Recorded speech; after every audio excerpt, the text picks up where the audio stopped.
All right, welcome everyone. We're Semblance of Sanity. I'm Caleb. I'm Jacob. And we're here for Anohana, Episode 1. All right. So, this is a show that you've been wanting me to watch for a while now. Oh, yeah. I've been waiting for this for a very long time. Yeah, me too. This is a good one. Yeah. This is a show that is half-blind. Jacob has seen it before. A couple times. It is a show that you've been recommending to me to watch for a while, but I don't really know anything about it other than it's a sad show. Right. Yeah. Yep. And it's kind of an interesting history with regards to sad shows and the two of us, because you really embraced that side of anime much faster than I did. Yes. Yeah. Yeah, I was very much pushing for things like, oh yeah, Toradora and whatnot. But you were a lot more hesitant for things like that. Well, basically, yeah, like Toradora's like, more of the romantic comedy side of things. But for me, it was basically, if it's not action, thriller, sci-fi, even fantasy or something like that, I wouldn't watch it really. Yeah. And this was a show that, came out even before really like you started watching anime. Yeah, this one came out in 2011. That's right. Yeah. So it was a while ago. Yeah. And you might recognize some of the character designs and models and stuff. They might seem similar to Toradora because some of the staff and the people that worked on this also worked on Toradora. Gotcha. Yeah. Okay, that's awesome. This is also the first time that Caleb will be watching a show that I have introduced our dad to earlier. That's right.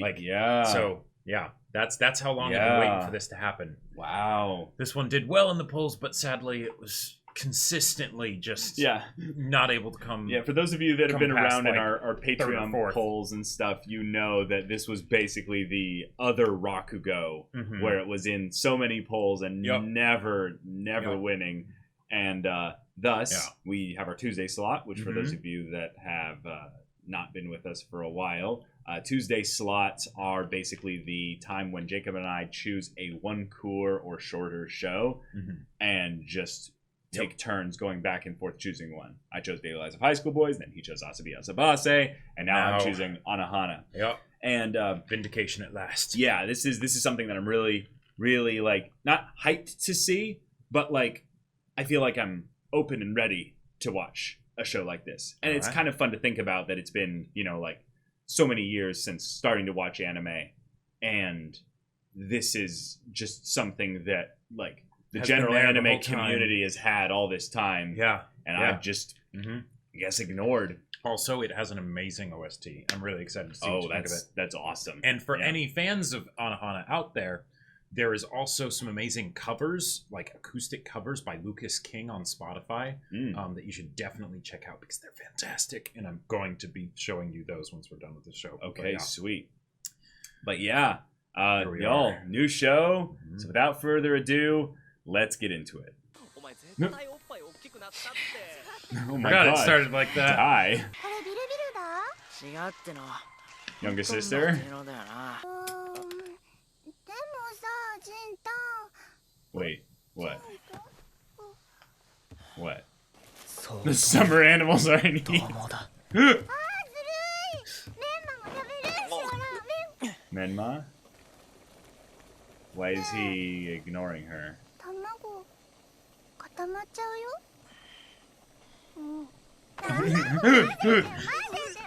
This animation is great.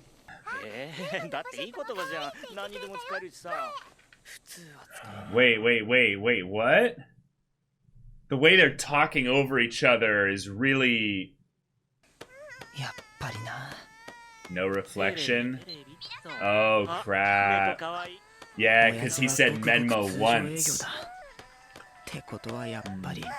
She's not there, right? She's like some kind of a ghost or...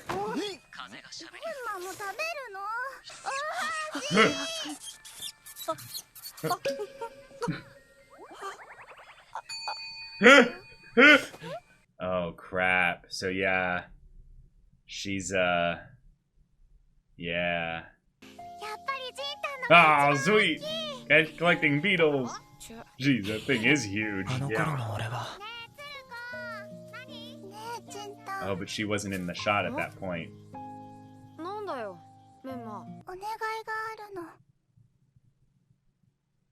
Okay. Oh, yeah. And she's gone. So the name of the flower we saw that day. That's right. Yeah, because the full name is Anohana, the flower we saw that day. Yeah. Whoa, yeah. Okay. So is this like the childhood like kind of thing where you can see a ghost, kind of thing? And why are you the one that can see the ghost, Well, you're kind of on the right track. Mm-hmm. I really do like the animation for the little moments and stuff. They're with the characters. Yeah, they're doing a really good job on it. Like, yeah, I am a fan.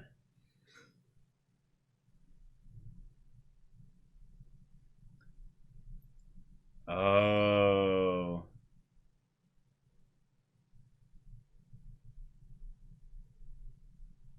I'm getting like a Goonies vibe from them, where it's like they're grown up. That's actually, and he's like close. The one that didn't like stay in the group. Like he's kind of separated, from them. Oh. 抱えまくったトラウマが夏の暑さのせいで形をしかも思春期の性衝動まで絡んできたかなんで今さらしかも成長した状態で現れたそんなこと聞かれたってわかんないってばよお前らただね多分お願いを叶えてほしいんだと思うよレンマわかんないってばよ Okay. 願いがわかんなくちゃ叶えようもないだろ Oh, there's like a fuzzy connection to the past. みんなじゃなきゃ叶えられないお願いだった Oh. みんなって Get the gang back together. お待て Oh. 待てって Reunite the Goonies. Yeah. お前が出てどうすんだよいいからおとなしく How does this look? 別に焦っちゃいないけど Oh. Yeah, only he can see her. なんか肩重い Whoa. レンマのこと見えてないの Oh, but she does have influence in the physical world in some way. 当然あんな方も行く気なんてねえし Oh. 宿みが来なくたってどうだっていいけどさあんたみっともないよ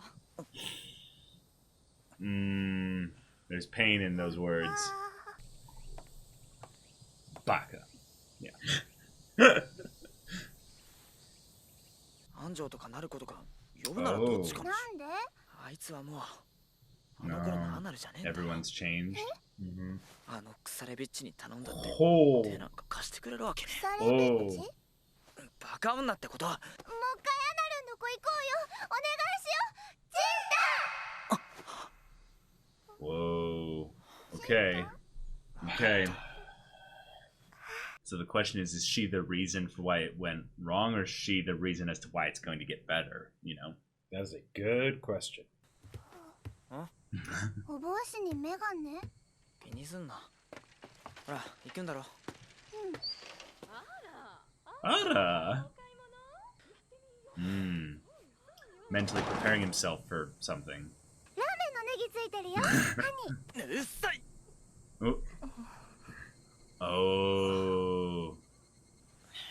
Do they like have some like knowledge about him being the strange child or the Oh no.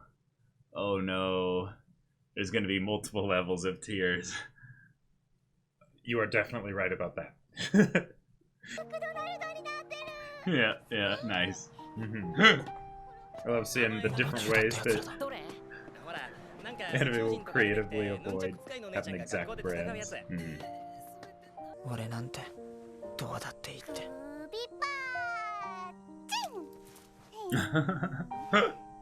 She's giving off the vibe of the young child that we saw in the past.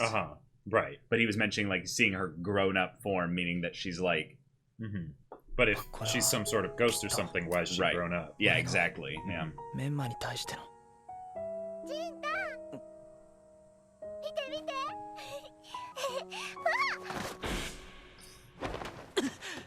Oh. Oh. And he just freaks out because she could get hurt, and he's like, I don't want to feel that again. 何やってんだ Oh.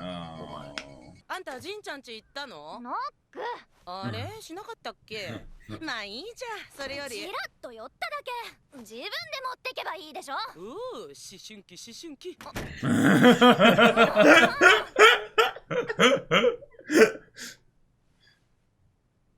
っともないのは私だ。 Oh. はい。おい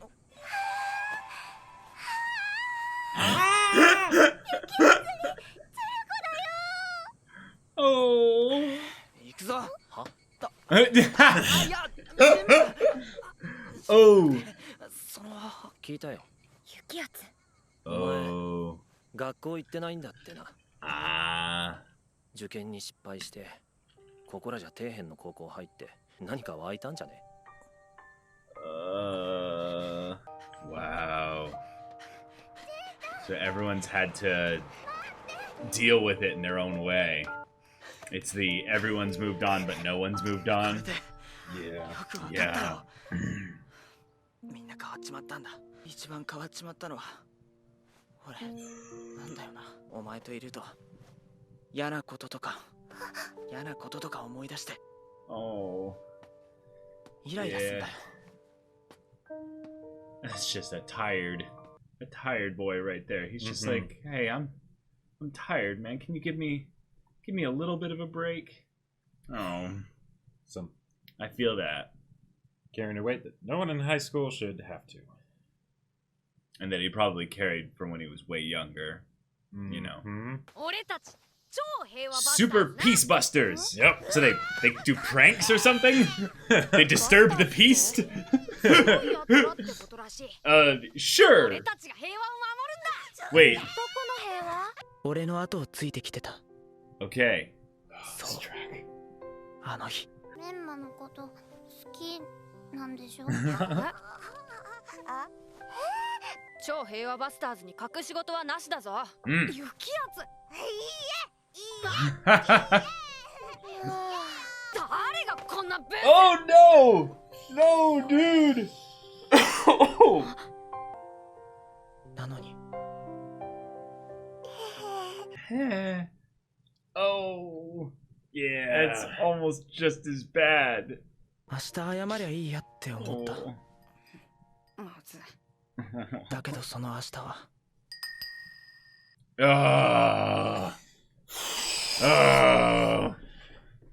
Oh, that's the worst.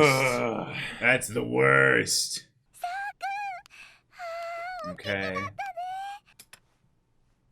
Wait. ママ。 Oh. いつまでも。お姉ちゃんの大好物だから。 Oh. 死んだら飯なんか食わないだろう。自分が死んだこと気づいてないかもしれないじゃない。知ってるよ。 Oh. メンマ。自分が死んじゃったことくらい知ってるよ。 It's not just the kids that are, 平和をバスター you し know, まった俺た reeling ちは from this. Yep. It's the families connected to the kids as well. 離れていって Huh. This song feels kind of familiar. I think you've heard me playing it before. Oh. Yeah. Okay. All right, we montaging to everyone, see how they're surviving. She's at a shrine, or the hideout. Yeah. Oh. Oh no way. Lights are on.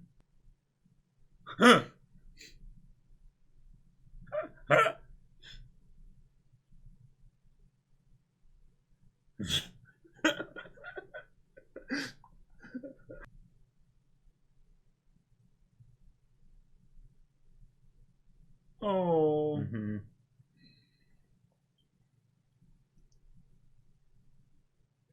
Okay. So, yeah, I Here we definitely are. can see where the tears are going to come from. But yep. Okay. This is basically, why couldn't those kids have just gotten some therapy, the anime? I mean, maybe that's what she's going to be, is a push in that direction. It's not going to be therapy, really, but it's going to be more like, hey, you know, there's a lot of misery things that loves need to be addressed company, too. Well, that too, probably. But, like, you know, suffering alone is the worst. Like, yes, that is very true. Yeah. And if they're going to be, you know, willing to be, you know, humble and vulnerable, then maybe they can be willing to trust each other again with their pain and their stuff like that. Oh, but I love that. I love that it's like, you don't, like, you know, you quickly figure out, like, okay, she's a ghost, right? Yeah. But what's the situation? Yeah. But then, like, the bits where it's like, no, she died. Mm-hmm.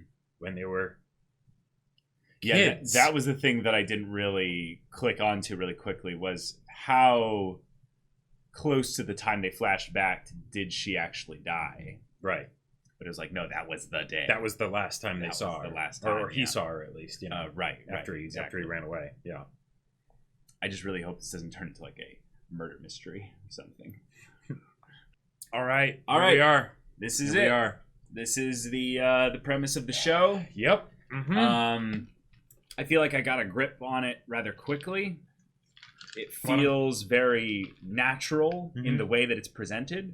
So I have to say, mad props to the show for weaving in a lot of the emotional elements of the characters in ways that felt very natural. And again, in ways that I was able to pick up on, if I was picking up on them properly, in a really cool way. Well, feel free to go over like what your impressions of this are, and then I can help, you know, clarify some things and whatnot. Jinta is the one that blames himself the most for Menma's death, in some ways, because he was the one that was, like, you know, said the last, you know, things to her from his memory. The last thing he said to her was not good. Yeah. And maybe he did like her, so there's all that extra stuff with that as well. But also, he now sees her, and this is not like his first time seeing her. Right. Yep. And it's also not a constant thing, because he was playing the video game, and he was like, yeah, I'm doing this thing, and then she just showed up and started talking to him, and he's like this again, like it just came up on him all of a sudden. So that's its own thing. Menma is going to be the emotional convergence point of everything. She is the cute anime girl that died, and all the characters have to deal with their feelings regarding that whole event. The one thing I will say, though, with regards to Jintan, is that he also said, why is she showing up now? So even if like that wasn't necessarily the first time, it is a more recent thing. Well, yes. Yeah. But I think it was inferred that this wasn't the first time she'd showed up. Yep, definitely. Hence also why he's kind of a social freaking outcast. Well, potentially as well. That doesn't necessarily have anything to do with No. I'm aware. I'm just saying that could be part of it. Right. Just saying. For some reason, the adult women out there gave him weird looks, you know, without much impetus. So, I don't know. And he seems to be aware of how people see him. So either he's, you know, got a reputation in some way. But either way. Anyways. Menma. Yep. She has a family that we've met. They are each dealing with their feelings regarding her passing in their own way, which isn't at all going to be, a point of conflict. A point of conflict. Yep, nope, exactly. Not at all. But we also have the Goonie squad, as I kind of the Super Peace Busters. Yeah, exactly. They're totally the Goonies. It's awesome. We have Anaru, Yukiatsu, Tsuruko, and then the guy that you said Popo is Popo. Okay, yeah, cool. I don't remember them saying his name or nickname like that, but that's okay. That's cool. So these characters all were a squad. She died, And they fell apart. Yep. Which, of course, that totally makes sense. Right. But what seems to be the main point of showing them all rather quickly this episode is, one, we have only so many episodes to work with, so we got to introduce them all rather quickly. But also we got to show that while they all moved on, they didn't move on because all of them have their own things that kind of trigger them regarding when Menma's, name as Menma is brought up. Yeah. Not just Honma Meiko. Exactly. Yeah. Anaru is the one that is like, I don't like being around, you, Jinta, but I have to do this because I was asked to do this, so just don't make this awkward. But she put it off till there were only 2 days left of summer break. Right. Yeah. And that means she was thinking a lot about, Right. There was conflict. Their whole dynamic and stuff this summer break. So if she's in the situation where she's got a lot of stress and trauma regarding it as well, but she doesn't know how to deal with it, it's a thing of where maybe she just has a few things that went more positively for her than they did for Jinta, and that's why she didn't end up exactly like him. Right, she's not neat, she's got friends and things like that. Right, and also she doesn't see Menma, so that definitely probably helps as well. Yeah. Then we get the couple, Yukiatsu and Suruko, which I like that there's a couple that did form out of this, and I believe that it's not necessarily, defined that they're a couple, but they're probably a couple. Or at the very least, they're, just walking to school together and they have some unrequited or, whatever. There's something going on there. I don't know. We'll see. Sure. Yeah. But the idea that they have a comfortability with the way they talk to each other regarding the whole thing. Right. They weren't split up as a result of what happened. Exactly. Yeah. If anything, they probably relied on each other a little bit. Sure. Throughout the whole thing there. But they've also gotten, I would say, the most of a role of a potential an antagonist, I would say, within this situation. Yeah, certainly as far as Yukiatsu is concerned. Yeah. But the weird thing was that Yukiatsu referred to Jinta and said, "I've heard of you." Oh. Which, wait, what? Weren't you guys childhood friends? Is he meaning, I've heard of what's been going on with you? That would seem to make sense. I mean, he hasn't been going to school and things like that, so... Right.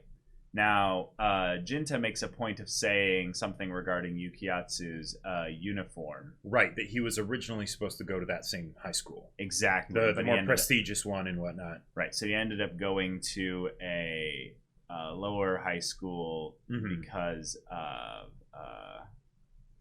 probably his inability to get good grades because of him dealing with a whole bunch of whole bunch of stuff, being traumatized because when he was a little kid, his friend died.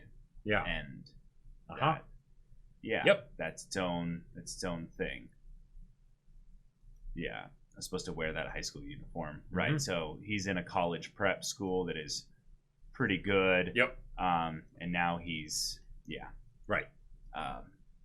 Jinta, I would say this is something I didn't bring up his characterization so far. He's really bitter. Yes. When the couple was walking by outside his door, lovey-dovey and everything, and he was like, "Die, die, die! You horny animals! You spreading your don't let your genes. your horrible genes get passed on." Yeah. Right. So what I would maybe guess here is that the circumstances regarding not only his life in the past few years has not just been something where it's been bad because of what Menma meant to him and the rest of the group, but maybe he has some resentment regarding the fickleness of relationships in general because the bond of their super peace busters or what have you just did break up. And I'm already getting a little bit of my sensitive spot in the Fox and the Hound related stuff because what I think is very important here, and I think this is something that's, it's going to hurt. I'll get to Bro in the hideout using it as his place to read, pervy magazines and, porn and stuff. But I think the reason why Menma is here is in what was world building established effectively through Yukiyatsu and Tsuruko. It's that they could be going to college/university soon, and then they'll never see each other again. Right. They won't have the friendship of convenience. Exactly. They'll be taken to tons of different areas across the country or even the world. Who knows? So there was that map in the club. Yeah, exactly. Yeah. There's a potential that this will be the end of their opportunity to reestablish any kind of connection or relationship. So her being here has some way in which she will be giving Jinta, maybe equipping him with the opportunity to be the glue that she was for the group. And this is something that I think is something that they could go into. But it might not have just been that she passed, because that in of itself is going to be horribly traumatic for a lot of them. But I could see, because they're in this group thing independent of parents, it wasn't parents that forced them to split up. It was the group falling apart. Which means that not only was she necessarily the glue, but there were other people that chose to basically, like, you know, wipe off and break off the connections intentionally. Yep. Based on things that happened afterwards. Things that might have been, or just because it was a reminder. Well, you know, sure, that's the slow reason, though. That's the one where it, you know, builds and builds and builds, and then it's like, I can't be here, right? Like, well, the way it was established at the end of the episode is that they just all kind of went their separate ways and didn't, you know, they stopped hanging out. Right, that's like basically just a recap kind of description. It doesn't really give us any reasons other than, like, it doesn't go into any detail. It doesn't have any dialogue surrounding it. And given that this is a story about two individual kind of times, they could totally go back and add more to that.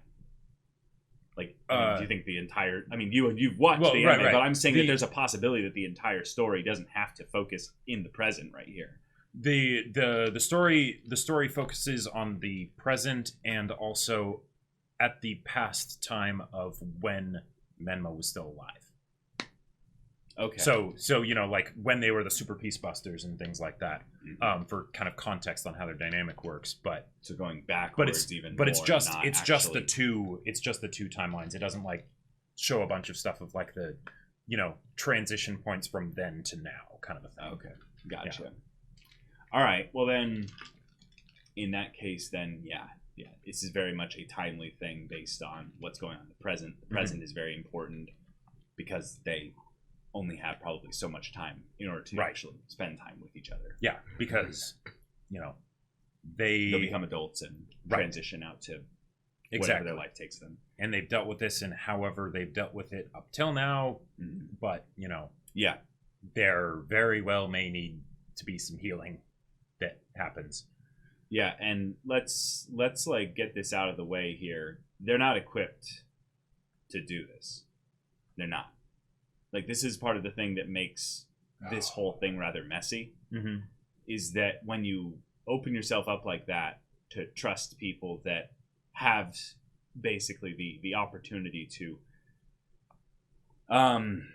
be that close to you, means that there can be so much more extra hurt with this. Case in point, Menma, basically. Yep. So is going to require a lot of patience with each other because they're not equipped. Yeah, they really aren't. I would love to see, actually. And they certainly weren't back when it happened. Right, I would love to see, and this is my more prediction because I don't think we've really gotten much characterization of Popo yet other than him being kind of the cheer squad of the group, is that he could be maybe in some ways the one who's got a little bit of a sage, you know, a sage kind of thing to him. Where you know, most of the time he's... As he looks over his porn bag, he's like, well... Yeah. But then every once in a while, he taps into some deep wisdom. It just poppos into his mind. Yeah, exactly. Yeah. Oh, man. One of the things that I really appreciate about this show that I feel like can get kind of taken for granted a lot of the times in other series and how this show handles it. Okay. Is them being in high school. Sure. Because I feel like a lot of the times in anime specifically, high school is used as kind of like just the default setting because, you know, for a myriad of reasons, right? Yeah. But the idea of, like you said, they're starting to grow up. They're starting to strike out on their own, you know, and things like that. And and there's that thing that none of them would really want to talk about that happened way back when. And, you know, and now, you know, time has passed, so they might have, you know, dealt with it in whatever ways they figured out how. But now, at least certainly with Jinta, and, you know, and he's bumping into them now, you know, is that going to start getting sort of ripped back open? See, like, I think that this is one of those things where I could see a lot of people just not really getting where the emotion of this show is going because it's something that they either haven't really experienced, like it doesn't hit the relatability angle, or it's something where it feels like it's trying to push the emotion onto you. But like, I couldn't imagine what it would be like as a kid to go through something like this, because as going through something that's not even on this level at like 18, it would like break my heart. I had friends that stopped being friends for arbitrary reasons once I moved out of school that I was going to, and it was literally like my Fox and the Hound moment, but it was worse because the people were basically severing the tie and being like, now no longer, it's, you know, there's no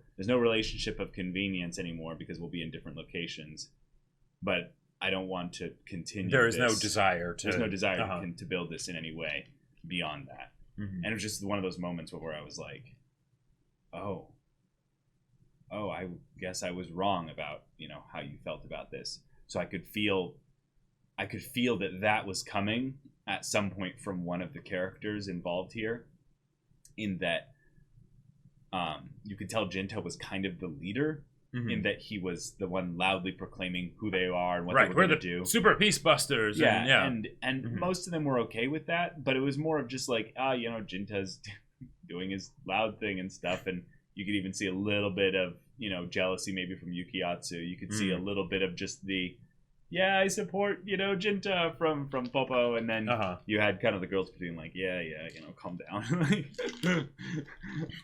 And if it's a thing of where they not only have, you know, resentment towards the group for making them feel things regarding that past situation, but also potentially resentment towards the individual members because each of them needed someone at specific times, and none of them were able to help each other. Right, and you weren't there, or, you know, God forbid if there's any blame or anything like that, because, you know, Jinta definitely, you know, he's feeling guilt about the fact that, oh God, you know, I said that to her and then ran and that was it, you know, like and regardless, when you're a kid, you're going to be, you know, wondering, like, is it my fault somehow, or, you know, even if you had nothing to do with it, right? So oh man. But y'all, it's a good opening episode. Fantastic opening episode. Music was wonderful. We got, I believe, the OP and the ED at the end. The OP and the ED. Yeah, the OP definitely seemed familiar, so it was either through you listening to it and then me just hearing it or something, but it definitely felt like something where I had heard, like, little ditties of it, like little bits of it and stuff. Yeah, the OP, I believe, is called Aoi Shiori, like Shiori. It's a good one. Okay. And then there was a particular track in the middle of the episode that is a favorite of mine. Okay. But yeah. All right. I'm really glad that this show, like, so sometimes when I'm watching a show that's like an emotional type show, it won't hit the same as I rewatch it, you know? Sure. But no, didn't have to worry about that with this one. Just that first episode, like when it cuts to, like, you know, he's like, oh, she's falling all of a sudden. Yeah. Like, oh, that was a really like easily understood moment of just like, all right, that was a very good visual way to show what he's feeling right now. Yeah, just all of a sudden, like, okay, like that's what the situation is. This is the nightmare that plays out in his mind as he grew up. Of if he was there, would he have thrown his own life and body on the line to save her or something? Yeah, and it's like, oh yeah, every single time he jumps, every single time, and now here in real life, quote unquote, even though she's not there. Or she is, but she's visible to everyone. He leaps, and she's completely fine. And it's, it hurts. But yeah, here we are. Another fun adventure. Exactly. So y'all, thank you so much for watching this episode's reaction and discussion. If you want to see the next episode's reaction and discussion right now, though, go check out the link in the description below for our Patreon. You can get on early access there. You can watch full-length timer reactions there, and all this comes with Discord access, so you can chat with us and the community there about this show, about anime in general, and you can also talk with Jacob about the sci-fi novel that he wrote. That's right. Wrote a sci-fi novel called Battle Lines. It's pretty awesome, and it's on Amazon. If you want to check it out, the link is in the description. Yeah, so if any of that interests you, we'll see it there. But until then, we're Semblance of Sanity. I'm Caleb. I'm Jacob. And we'll see you all next time.